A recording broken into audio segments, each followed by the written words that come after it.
श्रीराम श्री ब्रह्मचैतन्य गोंदवलेकर महाराज यांचे दैनंदिन प्रवचन आज 1 मार्च। प्रापंचिक माणसाची स्थिती कशी असते? सर्व संतांनी भवरोगावर खात्रीचे औषध सांगितले आहे।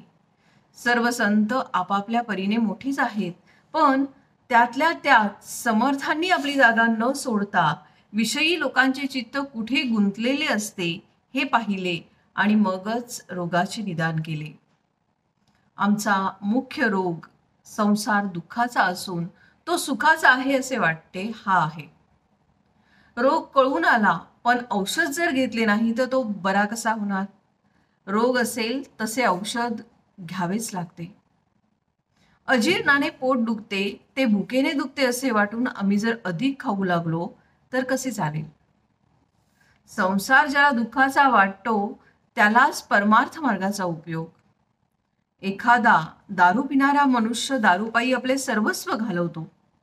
दारूचा अंमल नसतो त्यावेळी तो शुद्धीवर येतो आणि त्याला आपल्या बायका मुलांची काळजी वाटते।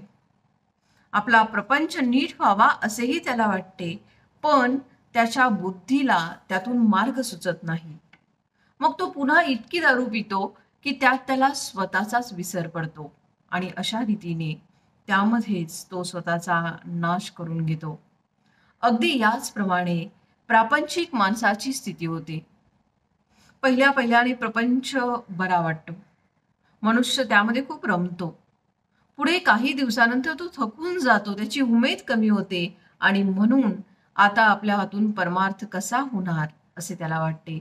पण नंतर तो पुन्हा जोराने प्रपंच करू लागतो आणि शेवटी हीन अवस्थेमध्येच मरून जातो।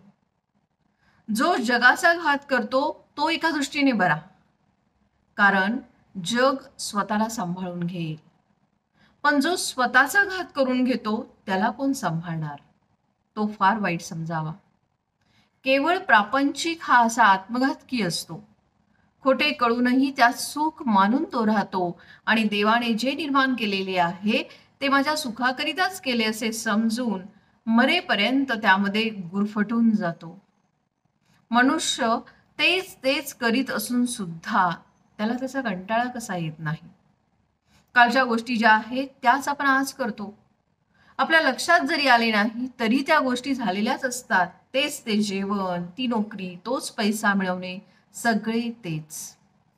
असे असताना माणसाला कंटाळा का येऊ नये?